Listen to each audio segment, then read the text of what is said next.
Salut, bienvenue sur Max Reportage pour l'essai de la Porsche 911 Targa type 991. Nous disposons ici d'un modèle 4S à 4 roues motrices qui délivre 400 chevaux. Les jantes de 20 pouces figurent dans la dotation de série, et les phares entièrement à LED sont en option. Comme sur la 911 Targa des années 80, on retrouve l'arche de toit en aluminium avec une lunette arrière en verre. La manipulation du toit ouvrant est entièrement électrique, mais ne peut s'effectuer qu'à l'arrêt et nécessite d'attendre 20 secondes en restant le doigt appuyé sur le bouton. En outre, la partie centrale reste en toile, comme sur le cabriolet classique. Alors certes, le look vintage de la Targa est magnifique, mais ce n'est pas vraiment ça sur le plan pratique. Quant aux places arrière, elles font avant tout office de coffre d'appoint. À bord, la finition et l'ergonomie sont impeccables. Le GPS couleur est même couplé avec l'instrumentation. Les sièges sport en cuir à réglage électrique procurent un confort et un maintien parfait. Notre modèle d'essai est équipé de la boîte PDK à 7 rapports en option et du pack chrono comme en atteste le bouton Sport Plus. Ce pack optimise la réponse de l'accélérateur et s'accompagne d'un sublime chronomètre à aiguille. Et maintenant, place au son du Flat 6.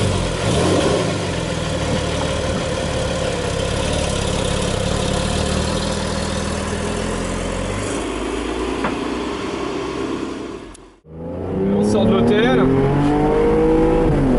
C'est toujours un bonheur de rouler en 911, sans doute la meilleure GT du marché.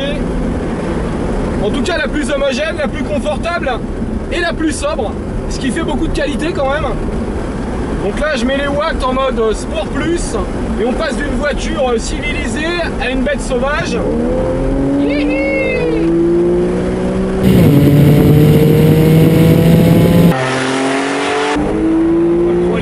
Marche bien, on a des freins, une excellente direction, ça reste vraiment une des meilleures GT la 911, il n'y a pas à dire.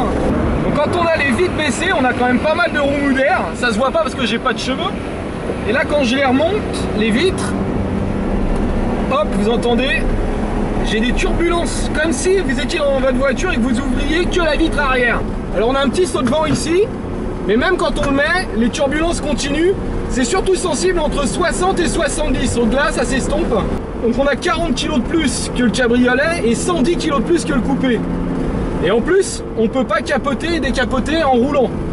Donc la Targa c'est la moins pratique, la moins sportive des 911, mais incontestablement la plus belle.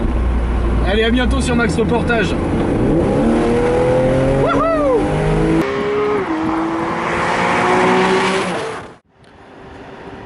Et on va en profiter pour remercier le grand Didier Bidot. Et je vous invite à aller lire Automoto du mois de mai pour y voir ses photos et ses vidéos. Voilà. Salut. Pas rigolo le mec. Non, on rigole plus.